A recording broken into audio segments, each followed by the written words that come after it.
नमस्कार, स्वागत है आपका अपने क्लासेज में और अपने लिख रहे हैं प्रीपोजिशन ऑफ मूवमेंट।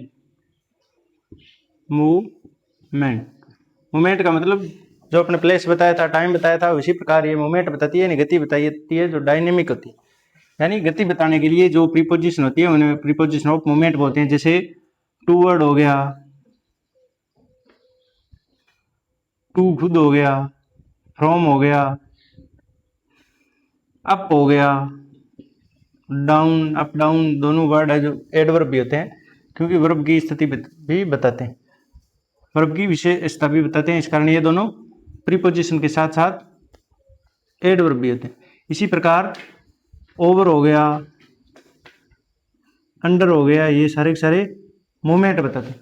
तो इन प्रीपोजिशंस को मूवमेंट बोलते हैं क्योंकि ये गति बताते हैं, डायरेक्शन बताते हैं। उन प्रीपोजिशन की जगह स्टेटिव अपना एक्शन नहीं बताते, ये कोई न कोई डायनेमिक की स्थिति को बताते हैं, मूवमेंट को बताते हैं, इसलिए इनको प्रीपोजिशन ऑफ मूवमेंट बोलते हैं। अब अपने इनमें से कुछ एक प्रीपोजिशन जैसे अपने ले ली इनटू, इनटू, और इसके एंटी होता है onto, onto. Into का तो कोई चीज गति करते हुए, क्योंकि सारी की सारी प्रीपोजिशन पढ़ेंगे वो गति बताएगी, मूवमेंट बताएगी, स्पीड बताएगी, यानी उनके अंदर डायनेमिक स्थिति होगी, स्टेट अवस्था नहीं होगी, यानी स्थिर व्यवस्था नहीं होगी, इनके अंदर गतिशील अवस्था होगी। तो इनटू का अंदर कोई चीज गति करते हुए किसी चीज के अंदर आकर गिरती है, यानी इनसाइड आकर गिरती है, तो इसे बोलते हैं अपने इनटू का यूज करते हैं। यानी जैसे यहाँ से बिल्ली उठी और यहाँ से छलांग लगाकर इसके अंदर कूद गई, या गेंद आई यहाँ से और इसके अंदर आके एंटर कर गई, तो ये इसे अपने बोलते हैं इनटू। यानी इनटू का गति करते हुए, यहाँ से गति करते हुए आई है और यहाँ का रुकी है, तो इनटू का यूज करेंगे। और इसी प्रकार अगर ये सेम चीज अगर गति करते हुए कोई पात्र है उसके अंदर से बाहर जाती, यानी इससे यहाँ पड़ी थी और यहाँ से गति करते हुए यहाँ आ गई, बाहर आ गई, तो यहाँ ऑन टू का यूज करते हैं। यानी ये इसके अंदर से बाहर ऊपर की तरफ जा रही है, तो इसे ऑन टू बोलते हैं। तो ये इनटू यानी कोई चीज गति करते हुए अंदर आती है, तो उसको इनटू के सेंस में यूज करते हैं। जैसे the ball fail into well, इस प्रकार ये इनटू यानी वेल के अंदर बॉल है जो ये से छलांग लगाकर अंदर गई है, तो इनटू का यूज कर दिया। और इसी प्रकार अगर ये बाहर जाती है तो ऑन टू का यूज करते हैं, किसी के ऊपर के सेंस में ऑन टू का यूज करते हैं। तो ये इनटू अंदर आना गति करते हुए, और ये ऑन टू का मतलब ऊपर जाना, यानी अंदर से बाहर। ये तो इनसाइड होता है, यानी इनसाइड के सेंस में होता है। इनसाइड कोई स्थान जो घेर रखा है उसके अंदर आना गति करते हुए, और इसका आउटसाइड यानी आउटसाइड के सेंस में इसका ऑन टू का यूज करते हैं। यानी बाहर कोई चीज बाहर के लिए गति करती हुई जाए तो ऑन टू का, और अंदर आए गति करते हुए तो उसके लिए अपने इनटू का यूज करते हैं। तो ये हो गया इनटू, और इनटू का एंटी हो गया आउट टू का, ऑन टू का यूज कर दिया। अब आता है टूवर्ड, और एक होता है टू, दूसरा होता है फ्रॉम। टूवर्ड का मतलब, टूवर्ड का मतलब कोई डेस्टिनेशन, यानी डेस्टिनेशन के लिए टूवर्ड का यूज किया जाता है। और ये होता है डायरेक्शन बताने के लिए, डायरेक्शन का मतलब दिशा बताने के लिए। जैसे वह दिल्ली गया, तो दिल्ली के लिए दिल्ली दिशा होगी। और इसी तरह डेस्टिनेशन एक, जैसे वो मेरी तरफ आ रहा है, तरफ के सेंस में टूवर्ड का यूज किया जाता है। और टू का मतलब डायरेक्शन दिशा बताने के लिए, और फ्रॉम भी डायरेक्शन के लिए ही होता है, लेकिन ये जो जगह छोड़ रहे हैं अपने उसके साथ यूज करते हैं। यानी ये भी डायरेक्शन के लिए ही यूज किया जाता है, लेकिन ये वो डायरेक्शन बताता है जो जगह अपने जिसे अलग हो रहे हैं, यानी जिसे अपने जिस जगह को छोड़ रहे हैं। जैसे अपने यूज कर दिया ही कम्स फ्रॉम दिल्ली, यानी दिल्ली से अलग हो गया।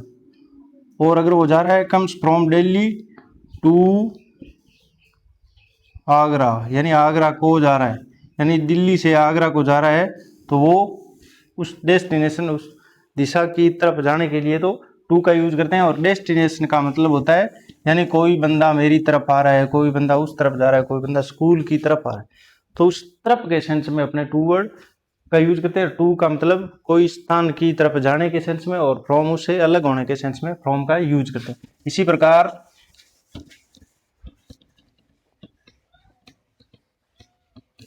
अप होता है, दूसरा होता है डाउन। अप का मतलब होता है ऊपर जाना, जैसे कोई बंदा यहां से चढ़ना शुरू किया और ऊपर की तरफ जा रहा है, तो ये अप होता है, यानी अप। नीचे से ऊपर की ओर, यहाँ से ऊपर गया और ऊपर गया और ऊपर गया और ऊपर, ऐसे ऊपर जाने के सेंस में अप। और यहाँ से अगर नीचे के सेंस में नीचे आ रहा है कोई, तो उसे बोलते हैं डाउन, यानी नीचे गति करते हुए आना चाहिए।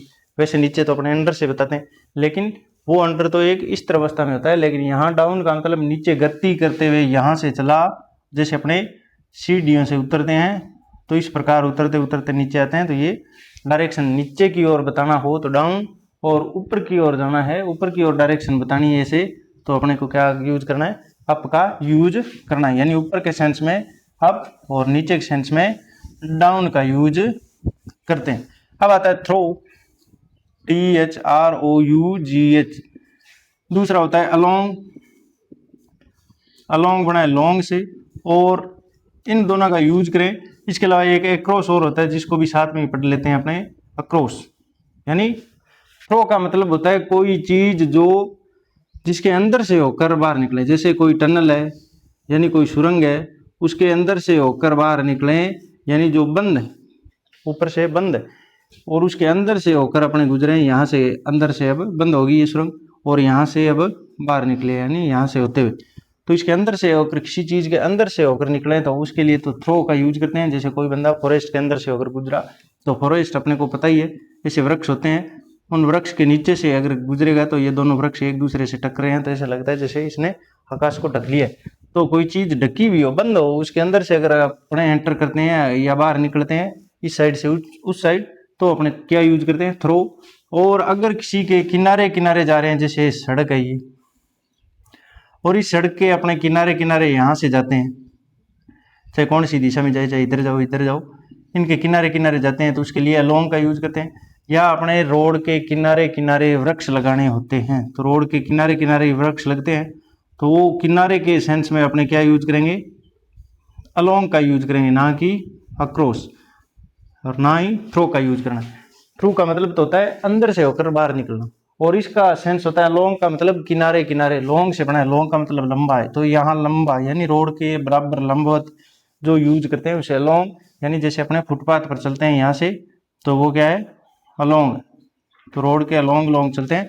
और अक्रॉस का मतलब जैसे कोई चीज है और उसको खुले में अगर अपने पार करें, ऐसे किया या ऐसे किया, कैसे पार किया, तो उसको आर पार, यानी खुले में, रोड अपने को पता है खुली होती है, तो उसको पार करते हैं, तो वो क्या होता है, अक्रॉस। ये बना है क्रॉस से, और क्रॉस कैसे करते हैं अपने कोई चीज को, यानी ऐसे करते हैं, तो ये क्रॉस करने के सेंस में, यानी पार करने के सेंस में, जो ऊपर से खुली हो, जैसे इस प्रकार रोड है और ऊपर से समतल यानी खुली भी है, आकाश दिखाई दे रहा है, तो यहाँ से अगर क्रॉस करेंगे अपने, तो उसके सेंस में अक्रॉस का यूज करते हैं। और जो बंद हो उसके सेंस में, जैसे कोई टनल से होकर ट्रेन गुजरती है, तो वो थ्रू यूज करेंगे। और अगर उसके लंबवत चलती है कोई चीज, बराबर बराबर चलती है, तो उसके लिए अलोंग का यूज करते हैं। जैसे कोई पेड़ लगाना है, वृक्ष लगाना है, ट्री लगाने हैं, तो वो क्या होते हैं, अलोंग द रोड होते हैं। और अक्रॉस का मतलब अपने जैसे रोड क्रॉस करें इस साइड से उस साइड, तो उस साइड के लिए अपने अक्रॉस का यूज करते हैं। तो ये अक्रॉस हो गया और ये थ्रो हो गया। इस प्रकार इनमें कोई कंफ्यूजन नहीं होनी चाहिए, अक्रॉस, अलोंग और थ्रो के अंदर। और इसी प्रकार होता है एक अपॉन। अपॉन का मतलब क्या होता है, अपॉन का मतलब होता है कोई चीज के ऊपर चलते हुए आकर गति करके चढ़ना। जैसे अपने मोटरसाइकिल पर चढ़ते हैं, तो इधर से आकर मोटरसाइकिल के ऊपर बैठ के दोनों तरफ पैर करके, तो इस प्रकार कोई घोड़े पर चढ़ना हो, कोई गाड़ी पर चढ़ना हो, कोई चीज के ऊपर चढ़ना हो, चाहे दीवार पर चढ़ना हो, तो उस पर अप का मतलब ऊपर, ऑन का मतलब गति करते हुए आकर ऊपर बैठना, तो ऊपर आया और ऊपर आकर बैठ गए, क्योंकि ऑन का मतलब स्पर्श करते हुए, तो ऊपर स्पर्श करते हुए कोई चीज के ऊपर बैठते हैं, ऊपर बैठने के सेंस में तब अपने क्या होता है, अपॉन का यूज करते हैं, गति करते हुए आकर बैठते हैं, क्योंकि सारे के सारे प्रीपोजिशन किसके, मूवमेंट के, गति के, तो अपने अपॉन का यूज करते हैं। जैसे ही रोड अपॉन हॉर्स, यानी अपॉन हॉर्स के ऊपर बैठकर ही गति की जाती है, तो अपॉन का यूज कर दिया। इस प्रकार ये प्रीपोजिशन थे जो नॉर्मली एग्जाम्स के अंदर पूछे जाते हैं, जो मूवमेंट को बताते हैं। तो बताना जरूर कैसे लगे, अच्छे लगे हो तो लाइक शेयर सब्सक्राइब जरूर करें। Thank you.